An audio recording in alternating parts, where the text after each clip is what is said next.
Ayan, alright. Okay, so previously I have introduced you our topic right now. And nag-stop tayo dito sa looking glass self. Am I right, class? Hindi pa ako nakakapag-discuss ng looking glass self. Okay? Okay, that's great. Okay, so sa looking glass self, as you can see here, no, dito sa illustration, merong isang babae. No?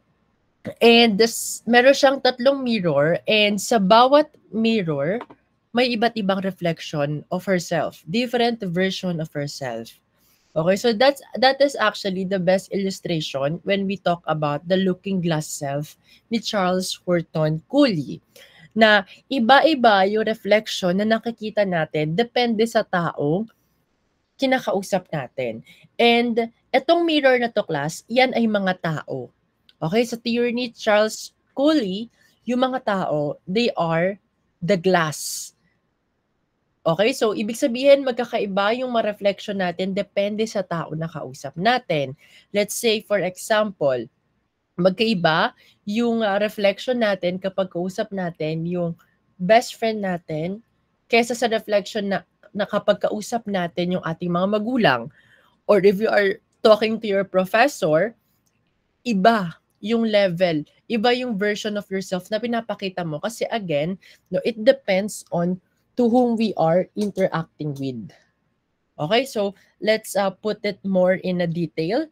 Sa looking glass self, it highlights that the person whom a person interacts would become a mirror in which he or she views himself or herself. Kumbaga, class, kapag iba't ibang tao yung nakakasalamuhan natin, iba't ibang reflection yung nakikita natin, so therefore, iba-iba yung ugali natin. Iba-iba yung the way we talk, the way we stand, the way we behave. No, iba't iba yan. Yun lang sinasabi sa looking glass self. Now, how does the self-identity and self-image is achieved? Okay, according to Charles Cooley, no, merong threefold event kung saan nakakapag-create tayo ng ating self-image.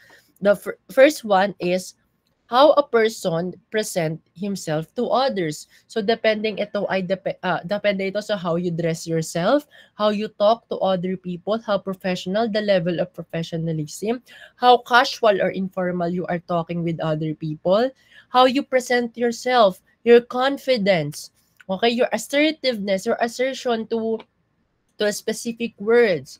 Okay? So let's say for example, I'm gonna draw an illustration here. This is you. And the way, okay, you present yourself is the way you want to, the image you want to be reflected dun sa mirror. So this is how you will present yourself. And let's say this is the person you are talking to. Okay? And then, ang next event ay how he analyze how others perceive him. So, if you were able to set yourself to present yourself to others, after nun, ang next event ay i-analyze mo ngayon, ano kaya ang reflection na lalabas? Ano kaya yung iniisip sa akin ng taong ito? So, yung reflection babalik sa'yo. Alright? And then, pag bumalik yung reflection, ano mangyayari? Magkakaroon ka na ng image. Yung self-image.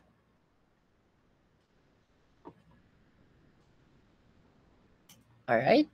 So, ang problema dito is etong second one, yung how he analyzes, yung how we think others perceive of us is subjective. Ayan, because these perceptions are subjective, a person might have a wrong interpretations of how other people evaluate him or her. Pag sinabi nating subjective, class, it is based on your own judgment. It is based on your opinion and it is not based from the other people. So, ibig sabihin, class, the way we think others perceive of us generates our self-image. So, nakadepende pala yun, class, kung papaano mo iniisip yung iniisip ng ibang tao sa'yo. Di ba we have this tendency we call the spotlight effect. If you heard that, no, ang parang sinasabi lang noon that we tend to think that some people are always looking to us. Okay, so ang tendency nagiging self-conscious tayo at yung reflection bumabalik, so therefore nagmo-modify tayo ng behavior natin. Okay, so basically class, sa looking glass self, sinasabi lang nito na yung perception natin, okay, I mean yung self-image natin ay na-form based on how we think others perceive of us. Yun lang yun. Okay, so we are always looking at the glass and we're always making a perception towards what others will think about us. Okay? So, merong tatlong main steps in the looking glass self. Una is we imagine how we appear to others. Okay, what do they think of me? Nagli ako ng verbatim. Do I seem friendly or awkward? And then next, we imagine their judgment and reaction. Ayan, they probably think I'm shy or they think I'm funny. So, mapapansin niyo, class, etong number 1 and number 2, they are perception. Okay? They are just perception. Yung number 1, perception na ano kaya yung magiging dating mo sa kanila. And sa number 2, perception ng magiging judgment and reaction nila tungkol sa'yo. So, nakadepende ang number 1 and 2 on how you feel towards yourself or yung self-image. Kaya nga dito sa number 3, we develop a feeling about ourselves based on that imagined judgment. Okay? So, if number 1 and number 2, okay, are positive, therefore you will feel and think positively towards to yourself. Okay, you will feel proud and confident. If number 1 and number 2 are negative, then you will feel or see yourself in a negative way. You may feel shy, embarrassed, or insecure. Okay, so parang sinasabi lang sa looking glass self is that we mirror ourselves from the other people, pero yung perception, nanggagaling pa rin sa atin. Okay? Hindi siya galing sa ibang tao. It is just that subjective perception, yung reason kung bakit nagkakaroon tayo ng positive and negative image towards ourselves. Okay? So, for example, kapag kasama mo yung friend mo, syempre, yung best friend mo, alam mo, they will think of you in a positive way. Alam mo, hindi ka niya sisiraan. Kaya you will feel proud and confident when your best friend is around as compared when you are talking to a people you just met or to a person you just met. You don't have idea yet if they will look at you in a positive or negative way. So therefore, nag-a-adjust ngayon yung self-image mo. Okay? Doon papasok yung prinsipyo ng first impression last. First impression matters. So kapag kikilalanin ka pa lang ng tao, kailangan maganda na yung impression sa'yo. Okay? Because it will depend on how you think others perceive of you. Okay, class, nagagets po ba ang looking glass self? Class? Okay. React lang kayo ha kapag nagtatanong ako so I can hear a feedback from you kahit hindi nyo na-i-chat. Alright? Kasi next, mag-proceed na tayo sa Theory of Social Self. So, Theory of Social Self by George Herbert Mead. Okay? Ito yung pinakabida natin sa sociological perspective. It is the theory of I and me. So, baka nadaanan nyo to when you were in senior high school in the subject of personality development. No, kilalang-kilala ito, yung theory of I and me. Okay? And also known for his theory, I and me as a way of analyzing the self. So, according kay Mead class, meron tayong dalawang components ng self. It is the I and the me. Ang different is that the I represents the unorganized, undirected tendencies of the self, while me is the socialized self which consists of internalized social attitude. So sinasabi lang dito class, Yung me, dito naman tayo kay me self, ito yung socialized self mo. Ito yung self mo kapag kaharap mo ang ibang tao. Kapag when you're dealing with other people, we're in front of the crowd, when you are outside, working with other people, that's the me self. Si I self naman, class, this sabi nga, it is the unorganized. Or, to simply put, this is the raw self. Ibig sabihin, this is the authentic you, this is the original you, na walang pake sa sasabihin ng ibang tao. Kapag naiwan ka sa bahay mag-isa, that is the I self. Okay? Kapag naliligo ka mag-isa, you were singing with your phone, that's the I self. There's no people around. You can be authentic as long as you are. Okay? That's the raw self. That's the I self. Si me self kasi, di ba, nagbabago tayo. Magkaiba ang ugali natin sa bahay kaysa pag lumabas tayo ng bahay. It's because mas komportable tayo sa bahay na ilabas yung sarili natin because most of the time, we are only with ourselves. We are sitting with ourselves. Kaya nga yung ibang tao, class, di ba? Especially yung mga artista or yung mga influencers na sobrang exposed talaga sa social media. Kapag sobra silang na-overwhelmed about social stimulation, okay, sa mga social experiences, they tend to soul search. Sino ba ako kapag walang social media? Sino ba ako kapag hindi ko sinusunod yung trend, yung mga social media trend? Sino ako kapag hindi ko susundin ngayon yung takbo ng social, ng society? That's the I self. Yung iba, nagso-soul searching, nag-hiking mag-isa, gumagala sa ibang bansa ng mag-isa where they can be comfortable on their own feet. Okay? Si me self, ginagamit natin to when we are talking with other people, when we are dealing with other people, and just basically, this is the social self. Okay?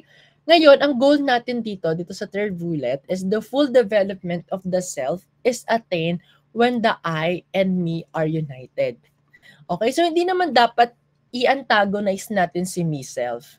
At laging si I self lang yung ilabas natin. Hindi naman pwedeng si me self lang yung talagang susunod ka lang sa sway ng society. And si I, hindi naman pwedeng si I lang kasi class, si I, punong-puno ito ng mga gusto. Okay? Very unorganized ito. Baka nga meron kang version ng sarili mo na kapag pinakita mo sa maraming tao, magugulat sila, kasi mawiwirduhan sila. Kasi si I, wala siyang pake sa right and wrong. Wala siyang pake sa what is beauty and what is not. Wala siyang pake what is good, what is bad. What is appropriate, what is inappropriate. Hindi aware dyan si I. Basta ang alam ni I self is that I am raw. I am real, I am authentic, and I am on my own. I don't need what other people would say. I don't need what the law has come to say for me. Wala siyang pake doon. Si me self yung nagbabalance. Kasi si me self ang may alam ng social norms, tradition, taboos, what is good and what is right. Siya yung may alam. So, finifilter niya ngayon si I kung ano lang dapat yung i-represent, kung ano yung i-represent sa lahat ng tao, sa maraming tao rather. Okay, hindi naman pwedeng si me lang ang pinapakinggan because you will tend to forget your authenticity. Kapag you are always following the societal trend, you are always being controlled by the other people, mapapatanong ka, sino nga ako kapag wala yung tao? Paano pag nawala yung social media? Paano pag nawala itong group of friends ko na I tend to conform with? Okay, so kailangan balance. Kailangan 50-50 sila. United silang dalawa. Okay? Now, in Mid's view, the self is not present at birth. So, the same like John Locke, we are born tabula rasa or blank slate, no, that the self is not present. Paano na nagkakaroon ng self? Only through social experience. And yung mga social experience na to is nakukuha natin through language, no, talking to your family, immediate family, gestures, sa mga nonverbal language, and objects that we use to communicate meaningfully. Okay? Since there is a meaning in human actions, we infer people's intention or direction of action, which may lead us to understand the world from others' point of view. Okay, ang tawag natin dito, no, role taking. Okay? So ang sabi dito, no, ni Mead, na ang human actions ay may meaning. Lahat na ginagawa natin, class, may meaning at may intention. So, dahil nalalaman natin na ang bawat interactions or actions ng tao ay may meaning, therefore, we can understand the role taking. Na lahat tayo ay may ginagampan ng trabaho. Kayo, nag-aaral kayo bilang isang estudyante, yan ngayon yung pinaka-primary task ninyo.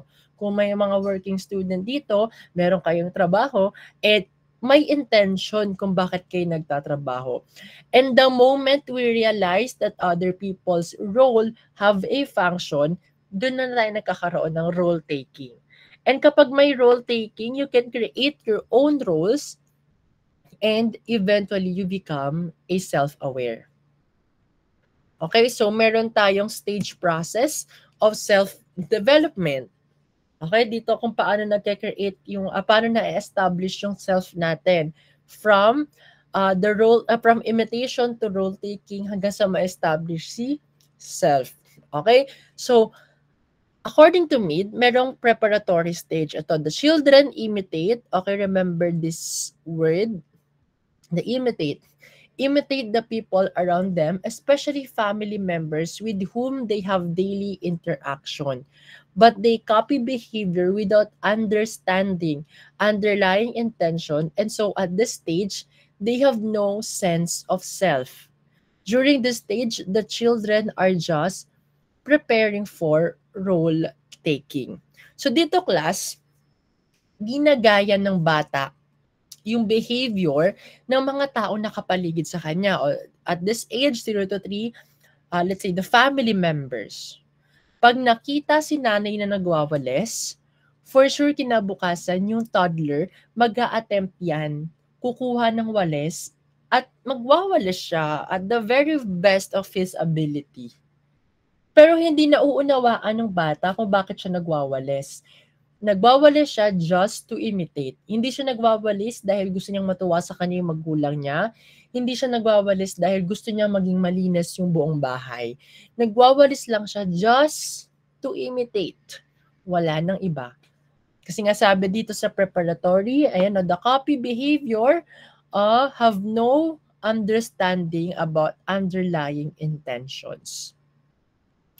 Okay, pagdating naman sa number 2, the play stage, the children start to view themselves in relation to others as they learn to communicate through language and other symbols. Nakikita nyo, since this is sociological perspective, we develop ourselves through interaction with other people.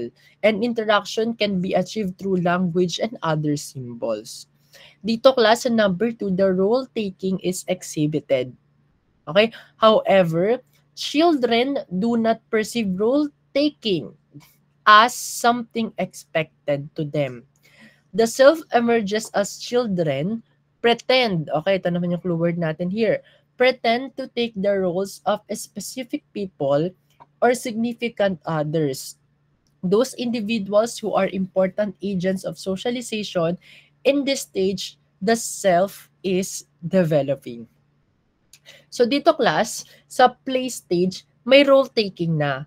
Pero it is not something that is expected to them, or it is not something that is obliged them to do.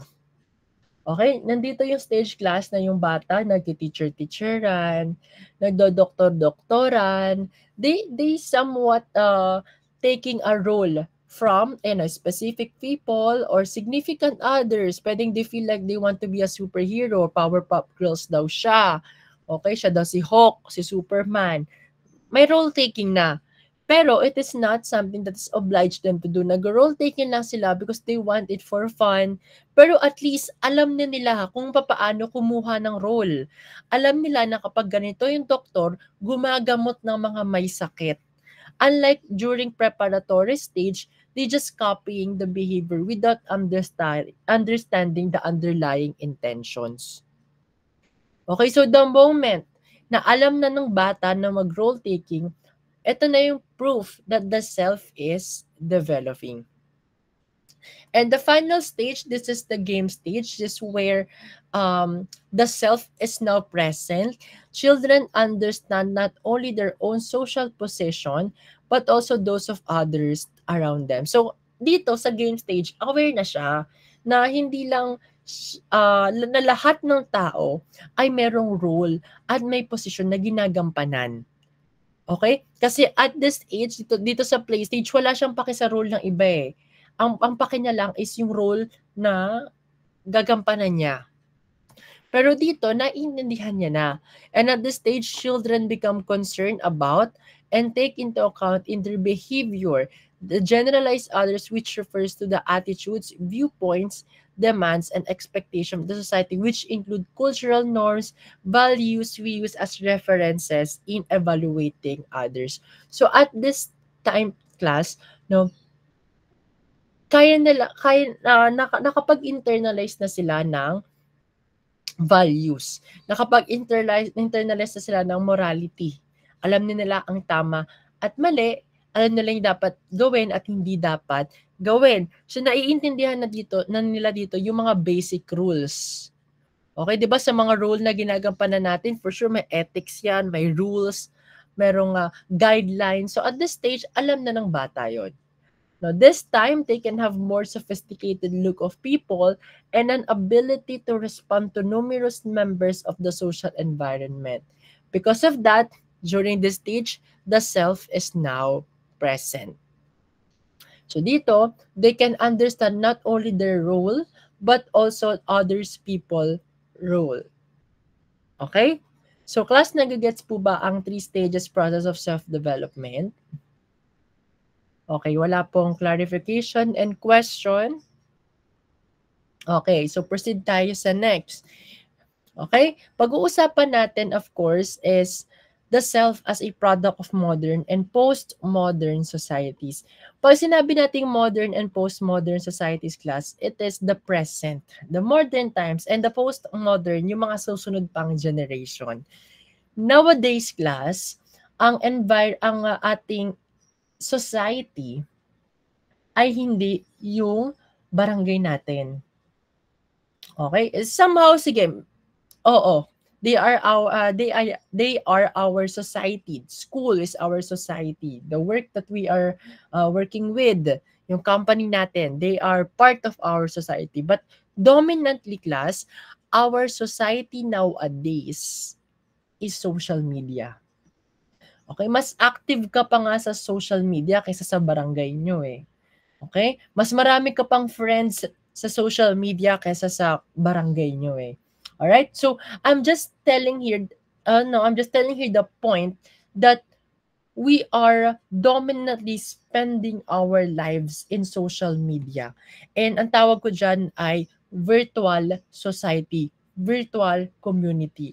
Mas marami tayong friends sa Facebook kaysa sa real life friends. Marami tayong sinusubscribe, marami tayong engagement kaysa sa actual society natin. So therefore, anong pwede mangyari? May mga consequences yan. Okay? Pero pag-usapan muna natin yung mga positive take. Okay, in modern societies, the attainment and stability of self-identity is freely chosen. So right now, I'm sure yung kursong pinili nyo, it's based on what you want. Okay? Kung ano man yung trabaho mo ngayon, it's because it's your choice. Okay? Kung ano yung ginagawa mo ngayon, it's your choice. Kung ano yung pananamit mo ngayon, it's your choice. Kung ano man yung religion mo ngayon, it's your choice. Our self-identity is freely chosen. Wala na ngayon masyadong restriction.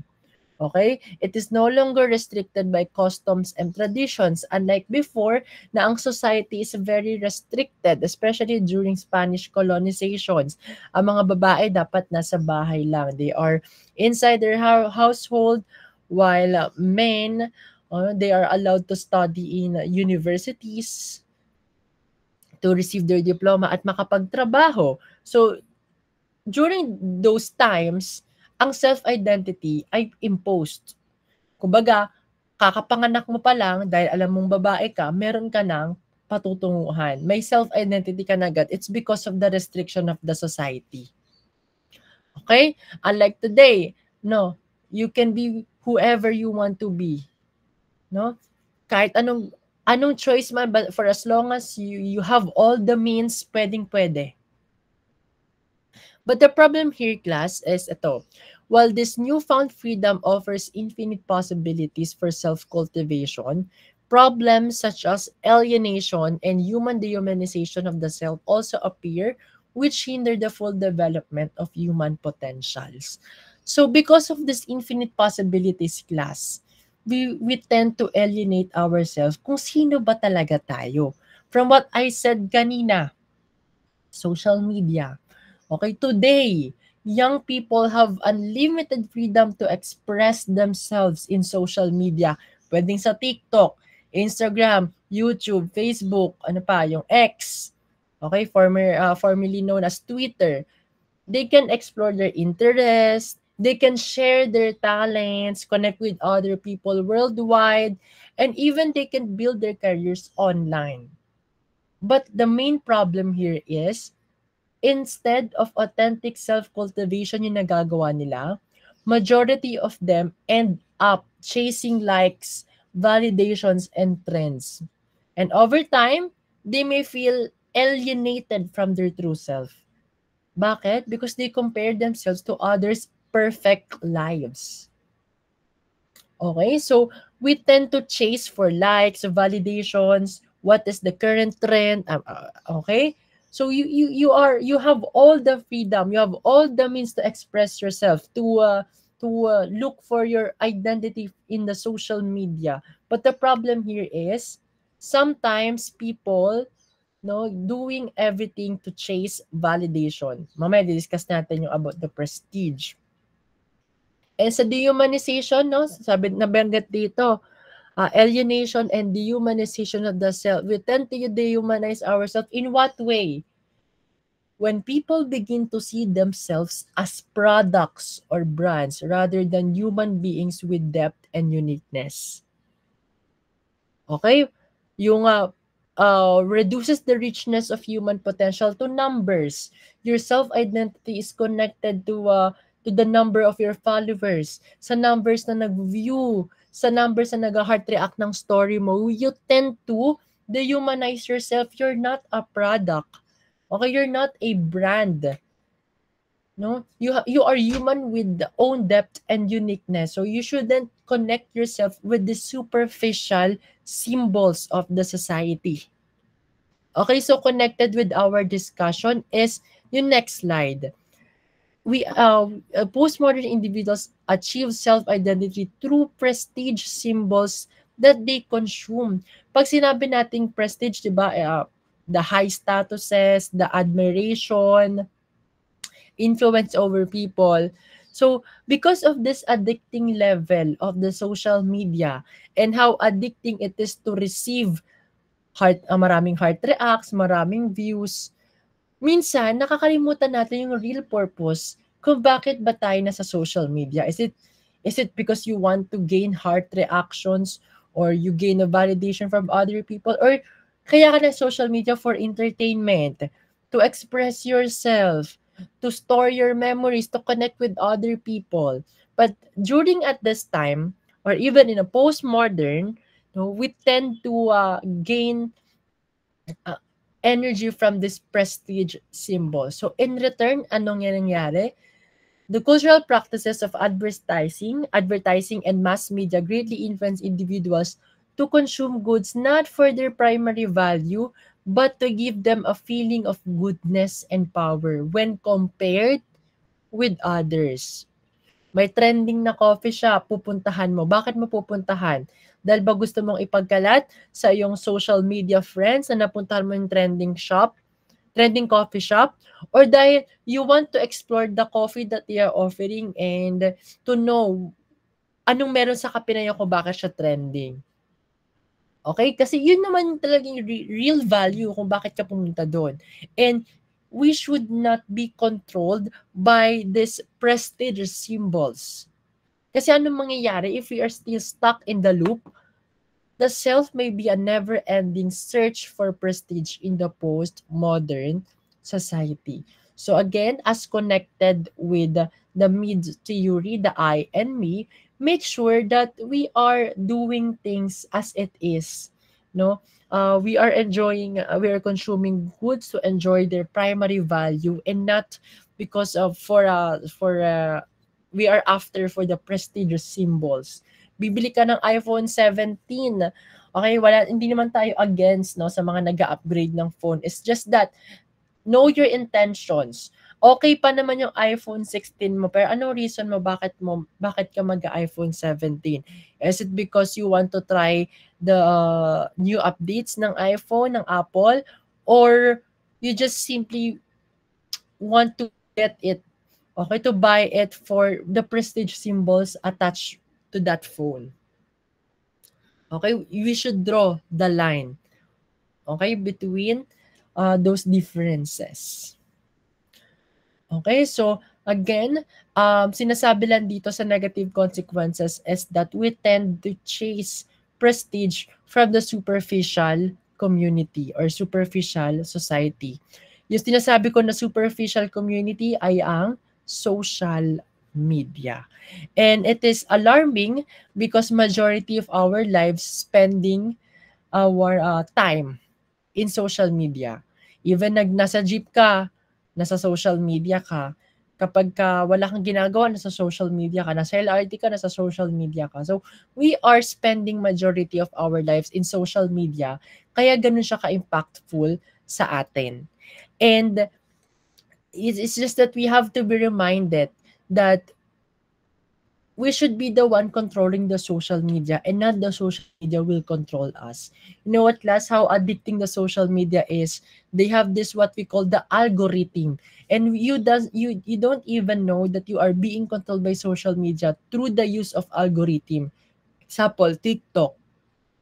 Kung ano yung madalas mong panoorin sa TikTok, yun yung ilalabas ng TikTok na algorithm. For example, puro sapatos, yung mga puro sapatos yung mga pinapanood mo. So ang gagawin ng algorithm, lahat ng video na may sapatos, ilalagay niya yun sa FYP mo. And that is how social media controls you. Because the more you consume them, the more they earn. And little did you know that this circuit of algorithm, okay, sinisira nito yung reward system ng utak nyo. Alright? So that's why lumiliit na yung attention span nyo. You cannot even sit. Diba yung mga, especially sa mga may ADHD or yung mga batang na-expose sa social media, they cannot even read a book in just one page. Okay? Ang bilis na lang ma-distract. Isang page lang ng book they can't read. Bakit? Sira na kasi yung dopamine system nila, yung reward system nila. Gusto nila ng immediate gratification. At yung immediate gratification na yun, nabibigay ng social media. Kada scroll, di ba, may gratification. So pagdating sa mga mentally demanding task, hindi na sila makatagal. It's because of the social media. Alright? So kasama rin si social media sa pinag-aaral natin because it's our modern society. Part din siya ng sociological perspective.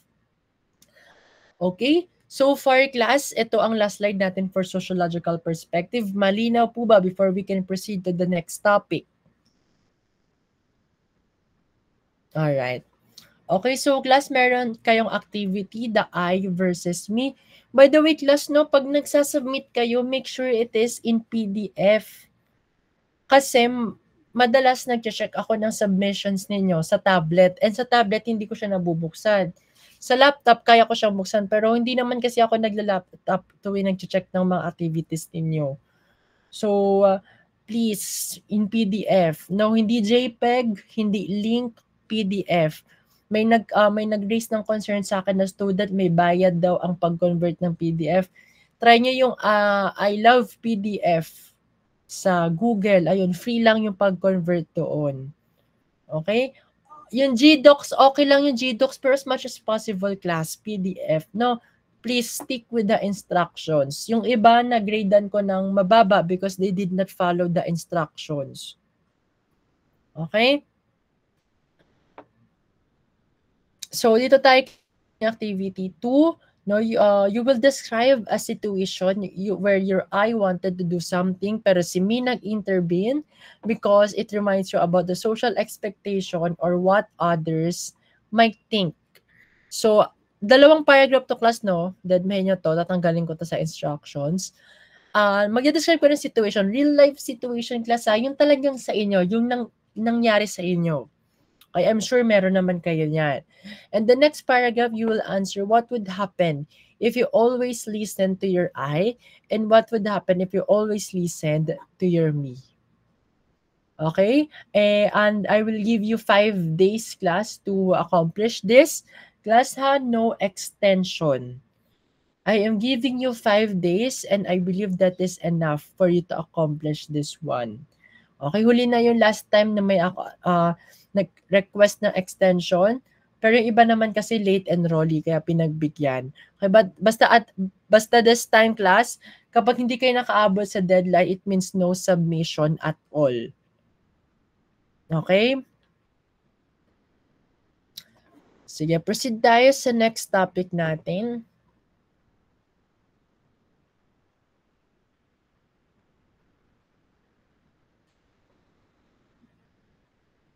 The anthropological conceptualization of the self. So, the self as embedded in culture. Okay, class? So, ngayon nyo lang ba narinig ang anthropology? Or baka narinig nyo na before, pero hindi nyo alam ang definition? So, as the name suggests itself, class, ayan, the self as embedded in the culture, we will explore the culture and its impact or influence to ourselves. Ngayon, baka may mag-ask sa inyo, sir, hindi ba dapat kasama yan sa sociology since we are exploring the external experiences? Kasi ang culture, it is external experiences and culture, okay, saan ba nanggagaling yan? Sa society. So basically, dapat sociological perspective yan. Pero kasi, ang anthropology class, it is concerned hindi lang sa culture. Concerned din ito sa biological process. And to interact to shape human experiences. So pag-aaralan natin how culture and biology influences our self-development. It possesses a holistic and integrated approach in examining human nature. Holistic siya, mas buo. Okay, so parang, kasi class pag sinabi nating anthrop, it means human. Pag logi, di ba, logi from the Greek word logos, it means the study of. So the study of human. So ibig sabihin, pag-aaralan natin yung tao. Okay, in a cultural and biological perspective. So if you are familiar with Charles Darwin theory of evolution, ayon, anthropological approach 'yon. Pinag-aaralan how culture impacts or change the behavior of people all throughout, and as well as the biological processes, how we started from being Homo habilis, diba, na medyo kuba pa, naging Homo erectus, we were able to stand upright, and now we are in a Homo sapiens sapiens. Okay, so nagkakaroon ng adaptation, biological modification sa genes natin, kung ano yung mga behavior that could cater our survival. Okay? Understand the interconnection and interdependence of biological and cultural aspect of the human experience at all times and in all places. So si anthropology class, medyo in-explore niya talaga yung human changes starting from sa kauna-unahang panahon hanggang sa mga society in modern times. Okay? It considers human experience, interplay of nature, referring to genetic inheritance that sets an individual's potential, and nurture, referring to the socio-cultural environment. So yung nature class, ito siya. Diba? In-explain natin yung nature and yung nurture, which is the cultural. Pag sabi kasing nature, it is part of our genes. Our self, our personality is came from our genes. Pag nurture perspective naman, just like sociological perspective, our personality, our behavior, our self is are influenced by our environment. Okay, so kay anthropology, both nature and nurture ang kanyang take. So, pag-aaralan natin, of course, yung definition ng culture. So, pag sabi natin culture, it is the complex whole, which includes knowledge, belief, arts, morals, law, customs, and any other capabilities and habits acquired by a man as a member of society. So it is a complex whole. Buo siya class, no? And it is complex because it composed of knowledge.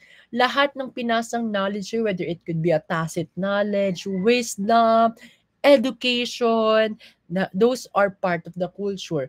Belief, religions, philosophies, lahat yan part ng culture, and even the art, no, the expressive art, no, morals, law, customs, yung mga taboos, they are part of the culture. Kumbaga, ang culture ang kaluluwa ng society. Okay? And sabi ni Peacock 1986, one of the anthropologists, culture, okay, remember this class, no, culture is not the behavior. Okay? Ano ba ang culture? It is the shared understandings that guide behavior and expressed in behavior. Okay? So, anong example natin ng ano example natin dito? Yung tungkol sa culture is not the behavior. Ano? Sa Japan, class, na if you are aware of this, meron silang tinatawag na susuru or loud eating of noodles. So parang it's a customary sign of enjoyment and appreciation for the food. So ibig sabihin kapag kumain daw sila ng malakas, yung naririnig mo yung mouth nila nang humunguya, na pag umihigop sila ng soup, ang tawag nila doon is susuru. Alright? It means it's an expressive way to tell them na masarap yung kinakain nila. Okay? So, making noise, eating is generally considered impolite sa ibang bansa, di ba?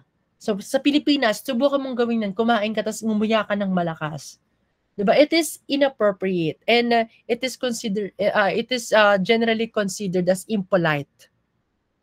Pero sa Japan, no, it's an expression of enjoyment and appreciation of food.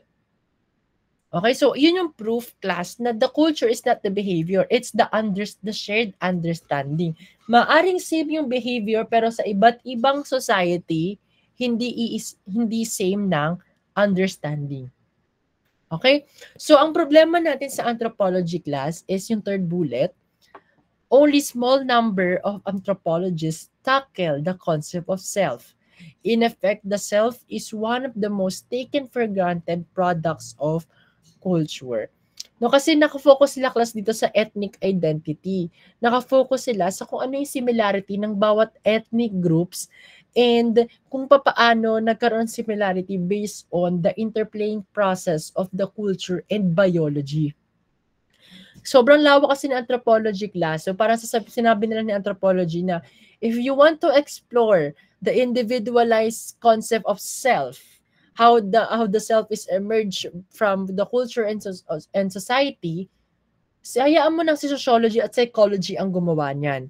But as far as anthropology is concerned, we are just more curious about the ethnic identity and pointing out the sameness of the self with others, that is to a consciousness of sharing certain characteristic within a group. So basically class, ang pinag-aaralan nila dito talaga is ethnic identity. Pero since we are in understanding the self subject, we have to still take account the contribution of anthropological perspective in developing the self. Kasi nga, culture and biology have direct influence in understanding the self. No, lahat ng mga cultural patterns, behavior, traditions ng mga tao, it reflects ourself. Okay, sabi ulit ni Peacock, it believes that an individual is neither a robot nor an entirely independent, self-willed little god, but a cultural individual existing in freedom. Pag sinabi nating robot class, that we are not a robot, di ba sabi natin robot, we are programmed. Kung ano yung pinogram sa'yo, yun lang yung gagawin mo. So sabi naman ni Peacock na hindi tayo katulad ng robot, na kung ano yung sinabi ng culture na kikikilos mo, yun yung magiging behavior mo, yun yung magiging self mo. And hindi rin naman tayo independent sa culture. So, hindi natin makokontrol yung influence ng culture sa atin. So, let's say for example, no, lumaki kang Metro Manila, pumunta kang Batangas. So, wala pang 1 month, for sure nakukuha mo na yung punto ng pananalita nila. Nakukuha mo na yung routine nila. Kahit pa mag-decide ka na hindi mo i-absorb yung culture nila. Okay, you cannot stop it because according to Peacock, we are cultural individual. Okay? Cultural individual, ibig sabihin, we are absolutely influenced by culture, but we exist in freedom. Ibig sabihin, we can still choose which culture we emphasize or we suppress. Later, pag-aaral natin yung identity toolbox because nandoon, i-explain kung paano tayo nakakapili ng culture at alin doon yung mga hindi natin kayang tanggalin sa sarili natin. Okay? So, in a concept of anthropology sa culture na side, we have what we call the egocentrism and the sociocentrism. Pagka class, kapag sinabi nating ego, it means the self. Kapag sinabi nating centrism, the center. So the center is yourself. The self is seen an autonomous and distinct individual. Each person is defined as a replica of all humanity, but is capable of acting independently from others. Okay, so parang sinasabi nito that you can survive on your own. You are all equipped to survive on your own. Pag sociocentrism naman, social means society, social, group of people. Pag center, so group-centered siya. The self is contingent on a situation or social setting. Ibig sabihin, nakadepende tayo sa social setting. This is a view of the self that is context-dependent, which emphasize that there is no intrinsic self that can possess enduring qualities. You cannot survive alone. You can survive only with the company of other people. Yun yung sabi sa sociocentrism. So, ngayon kasi nagbabago na ang society, nagbabago na ang culture. So nowadays, ang tawag natin sa term na to ay individualistic and collectivistic. Individualistic kay egocentrism, ta sociocentrism ay collectivistic. So may comparison table ako here, class. Pag egocentrism, nakafocus tayo dito sa individual goals, personal identity, and independence. Okay? So, binavalue nito, tinuturuan ng culture kung papaano tumayo mag-isa. No, ang isang bata. So, kaya nga 'di ba sa ibang bansa yan, sa United States or Western countries, when you reach 18 years old, that's the moment you have to live independent away from your parents. Okay, so tinuturuan nila maging independent talaga, no? 18 pa lang or 15 pa lang, tinuturuan na nila na magkaroon ng partner in life, no? Mag-separate na sa bahay ng magulang. While dito sa sociocentrism, no, ang cultural focus is group harmony, social roles, and collective goals. Kaya nga 'di ba ang common Filipino household natin, no, yung sa iisang bahay, nandun si lola, nandun si tito, nandun si mother, nandun si father, hanggang sa kaapu-apuhan, nasa iisang bahay sila. It's because, no, we are group-centered, no? Collective goals. Parang we cannot, hindi naman meron tayong idea that we cannot survive. It's just that strong yung kinship ties natin. Now, we are always considerate with other people. Okay? So, yung values ng egocentrism is self-expression, personal choice, and being yourself.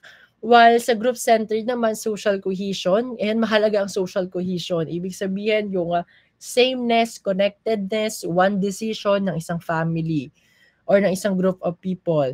And family or community welfare and respecting group norms. Kaya dito sa Pilipinas, for example, pag group of doctors kayo, family of doctors kayo, ang hirap umalis. I mean, gusto mo maging architecture pero family of doctors kayo, parang meron ka pang guilt na mararamdaman na ano sasabihin ng buong family ko kapag hindi ako naging doktor.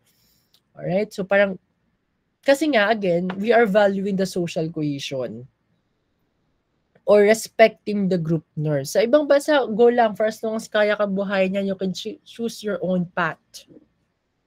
Ano naman ang social behavior? Ang social behavior ng mga egocentric is that they prioritize their own desires and opinions. Dito sa sociocentric, na prioritize group welfare and social expectation. So kapag sa ibang bansa, no, pang taga-Western, pag nag-apply sila ng trabaho, hindi nila iniisip yung family. No, isipin nila if kaya nitong sustentuhan yung buhay ko.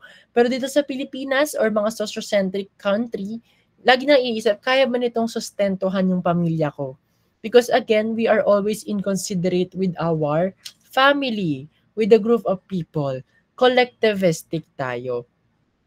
Kaya nga sa ibang bansa, kapag may nakaaway ka, kunyari may kaaway ka, kapitbahay mo, 1v1 lang kayo. No? Dito sa Pilipinas, kapag nag-away, group of marites versus group of marites. Yan, parinigan sa Facebook, magkakagrupo. 'Di ba? Pag may chika dito si kapitbahay, makikichika ka rin. Kasi kailangan, ang chikahan dapat group by group. Ganon.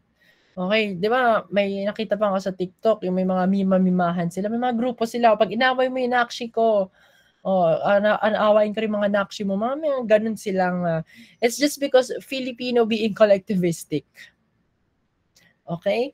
Kaya by group, 'di ba, parinigan sa FB, magkakaibigan.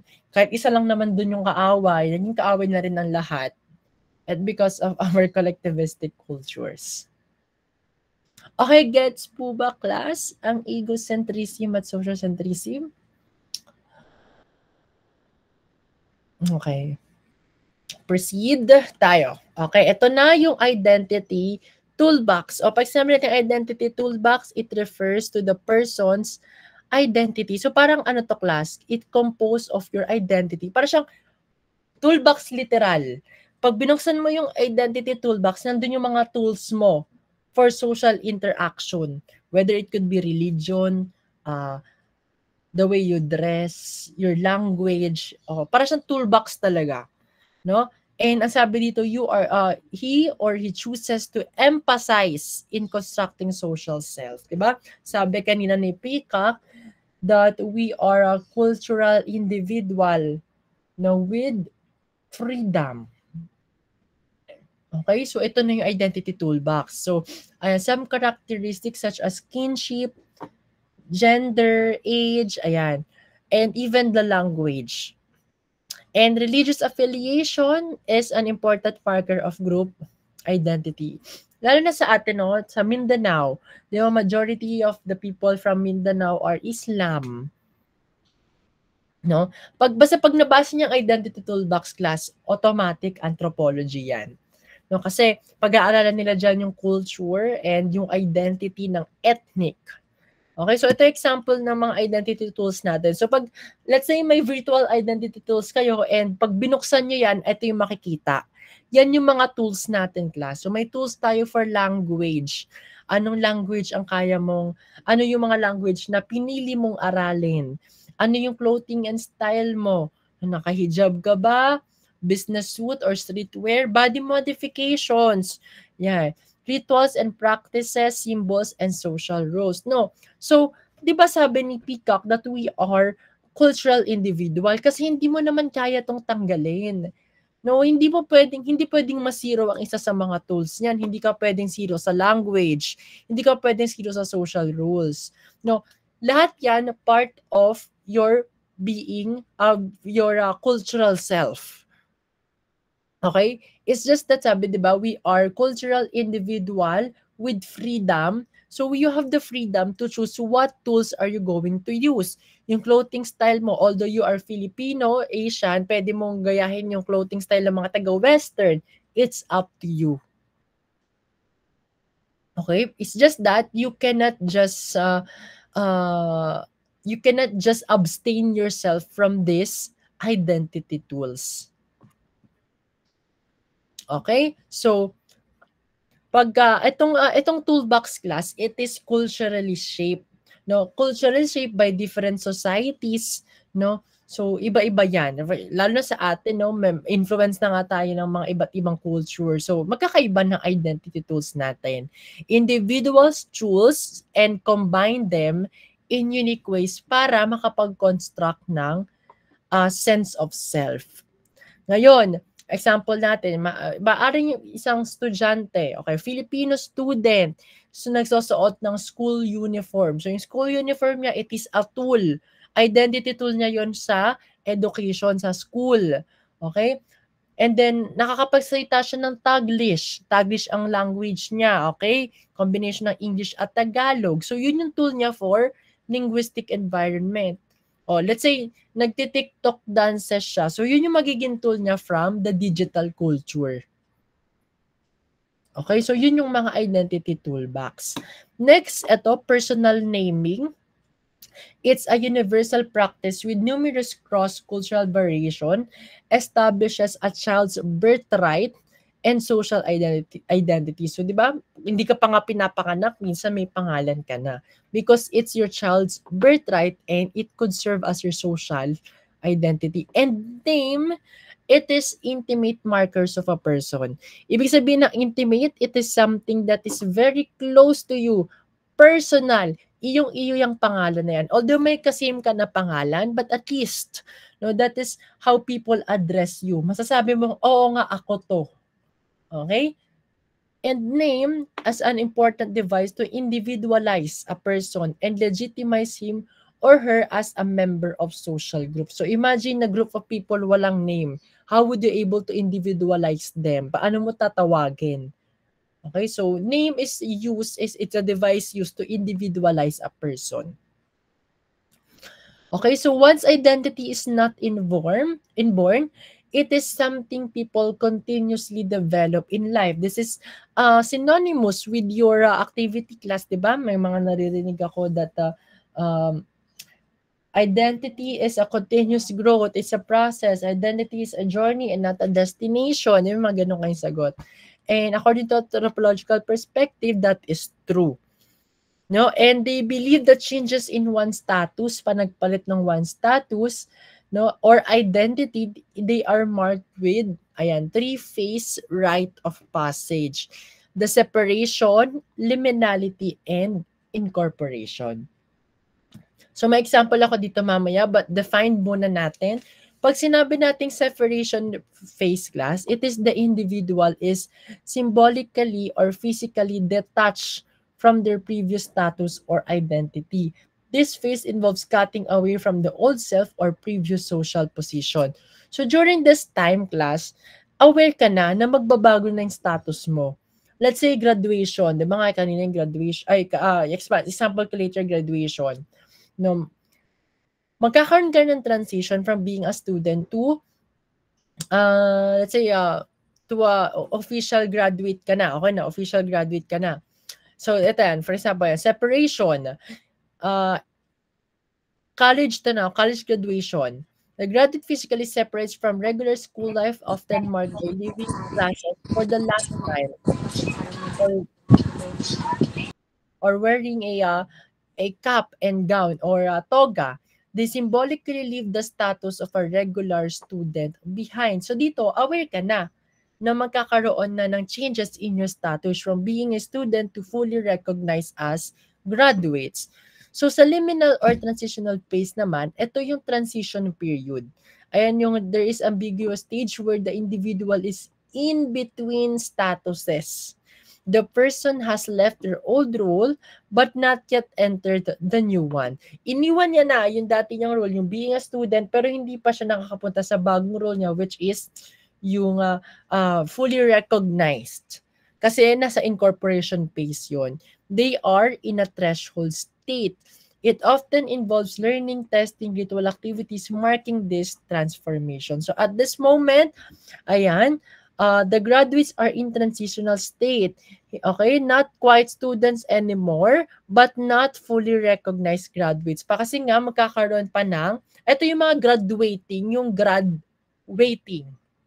Okay, so iniwan nila yung pagiging estudyante, at the same time, they are now waiting to be recognized sa graduation.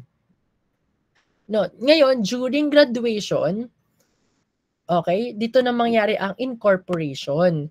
The individual re-enters society with their new status or identity. This phase involves ceremonies or symbolic markers of the new role.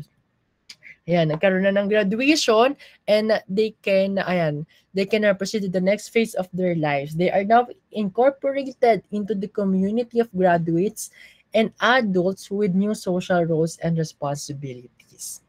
Actually, hindi lang naman 'to nangyari sa graduation class, no? Nangyari din 'to kapag marriage. Pag naging married ka na, nagpapalit ka ng civil status, ng name. So nagcha-change ang status and identity mo. Kapag na-promote ka, yan, may mga rite of passage yan. Okay, pag na-promote ka sa work, or nag-take ka ng oath as a President of the Philippines. Okay, may bago kang role na gagampanan. So dumadaan ka sa separation, liminal, and incorporation stages. Nagagets po ba, class, ang three-phase rite of a passage? Okay, so patapos na tayo. Konti na lang. Okay, meron tayong tinatawag ngayon na identity struggles, class. Ang identity struggles happens when there is a discrepancy between the identity of a person claims to possess and the identity attributed to that person by other people. Okay, to simply put, bigyan ko kayo ng example. Okay, kapag yung isang estudyante, nakikita niya yung sarili niya as hardworking and capable individual. Okay, ginagawa niya yung best niya, pero bigla siyang nilabelan ng teacher niya or ng kaibigan niya siya ay tamad at underperforming. Yung mismatch, no, it will create internal conflict at magkakos ng identity struggles. Okay, pwede rin identity crisis for the group of people. No, it could be happen individual. That is that their identity is determined by politics and ideology.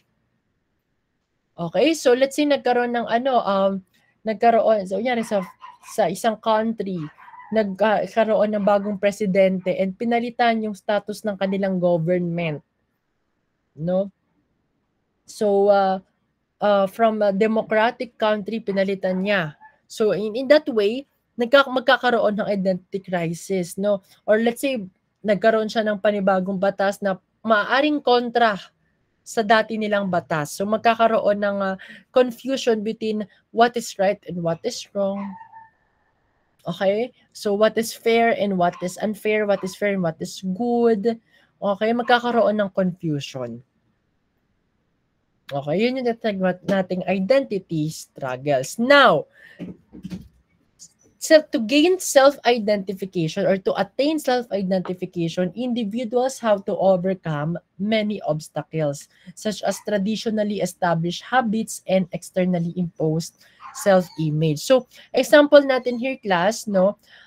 Para malaman mo yung, okay, for example, yung babae, no? Women who are expected to just stay at homes and not to pursue their higher education, no? Pero if itong babae na to, she wants to gain independent professions and to pursue her dreams, kailangan niyang i-face, no, yung mga challenges, yung mga obstacle, no, such as yung mga imposed on image sa mga kababaihan, no, yung seeing her only as a traditional homemaker, no, para maging para siya ay maging ma-gain ang self-identification, she must overcome yung mga obstacles like breaking away from traditional roles, challenging the self-image others have placed on her, and building confidence in her own identity and choices. No, so the process of breaking free from these old habits and external labels, class, no, it will fully claim her new identity. So yun lang yung sinasabi here, and it is connected here sa cognitive anthropologists that Members of the multicultural society have no choice but to internalize divergent cultural models as a cultural individual class. Diba? Wala naman tayong choice. Kahit pa piliin natin na wag i-absorb ang culture, ma-internalize talaga natin yan. But, okay, we can reject or suppress identification that may conflict with other self-presentations. Okay? We cannot stop the flow of culture in our system. But we can reject or suppress yung iilan doon na hindi align sa ating identity. So the self as embedded in culture, sabi dito, no, the man is an animal suspended in webs of significance he himself has spun. So ibig sabihin lang nito class that we are the one who created, diba? Yung complex networks of meanings and symbols like language, culture, traditions, and beliefs, yan yung mga web. Okay, so ibig sabihin we are suspended in the culture. Nandito tayo sa culture natin eh. We are embedded in these webs na tayo rin ang gumawa. Okay? These yung mga meaning, symbols, language, culture, these are the webs of significance. Mga shared ideas and symbols that give meaning to our lives and help us understand the world and each other. So, in other words, class, we are surrounded or influenced by these cultural meanings and symbols that we have collectively created na tayo din ang gumawa. This meaning shape how we see ourselves, how we behave, and how we make sense of life. So just like a spider class na it builds its webs and then we live or suspended within it. Kaya nga sabi dito, culture should not be perceived only as complexes of concrete behavior patterns, custom usages, tradition, and habit clusters. So parang it's just tell us, class, that the culture is not just about what people do. Diba yan yung define natin kanina? But the shared understanding, yung mga habits, tradition, and customs, hindi lang yan yung culture. It's more than just actions or routines. Culture is also about the meanings, ideas, and shared understanding behind the behaviors that guide how people live and interact. Yeah, number 2, man is precisely the animal most desperately dependent upon such extra genetic outside the skin control mechanisms such as cultural programs for ordering a behavior. So, yung sinabi natin extra genetic outside the skin, we are not relying on genes or biology to guide how we act. Hindi katulad ng mga animals that they mainly depend on instincts. Tayo class, nakadepende tayo sa culture. No, yung mga learned rules, language, which is wala yung mga hayop na to. Okay? So, yung culture is like the invisible program outside our bodies that helps human know how to, that helps us to how to behave, think, and get along in society. So, dito class, nakadepende tayo sa culture in order to survive. No? So, para tayong gagamba. No, yun nga, yung web na ito, nakadepende tayo sa web na yun na tayo rin ang gumawa. Kasi, ayan, the man is defined by his genetic potential shaped into actual accomplishment that are made possible by culture. Ito yung famous line, without men, no culture. Certainly, but equally and more significantly, without culture, no men. Okay, sabi ni Robbins, considers human beings as cultural animals as they create meanings of objects, persons, behavior, emotions, and events in accordance with the meanings they assume to be true. Cultural differences exist when group of people assign different meanings to different life events and things. Hence, the self is embedded in the culture. So sinasabi lang nito class, no, na if you want to create another culture, no, pwede. Pero ano muna ang kailangan? Kailangan may tao. May group of people. Tapos mag-a-assign kayo ng ibang meaning sa iba't ibang behavior at sa iba't ibang buhay. Okay? And kapag nakagawa na kayo ng different meanings, shared meanings, no? And different perspectives sa mga behavior, makakagawa na kayo ng culture. And this culture help people to shape their potentials. So therefore, we can conclude that the self is embedded in culture. Okay, we are cultural animals, no, kasi we can create meanings, no, shared meanings na wala ang mga hayop. So doon na defined ng anthropology ang self, that we are the one who create the culture and we are relying on the culture as well. So nagigets po ba, class? Kasi ito na ang ating last slide. Nagigets po ba, class? Alright. So at least natapos natin itong anthropological self. So meron akong papagawa sana sa inyo, pero focus muna kayo sa quiz and yung sa activity natin sa sociological perspective. Pero you can take this a screenshot na. Pero hindi ko to ipopost, class, no? Next week ko na to ipopost. And next week pa. Yeah, next Saturday pa yung deadline nito. Alright? So dito, gagawa kayo ng cultural map of the self, no? So you will draw a big circle. Lagyan niyo yung pangalan niyo sa gitna, pwedeng lagyan niyo ng picture. Tapos sa gilid ng image niyo, maglalagay kayo ng another circle. No, yun yung mga identity toolbox niyo. It could be family, language, religion. Kayo bahala, as many circle as you want. No, magde-draw kayo ng mga symbols doon and you will explain the influences of this identity toolbox sa self ninyo. Aalamin nyo kung alin sa mga cultural influences yung nakapag-shape sa inyo. Alin doon sa cultural elements that you embrace, adapt, or challenge. And the most important is, how does this activity help you understand yourself from anthropological perspective? So basically, di ba, class, ano talaga siya? Culture talaga ang pinag-aaralan sa anthropological.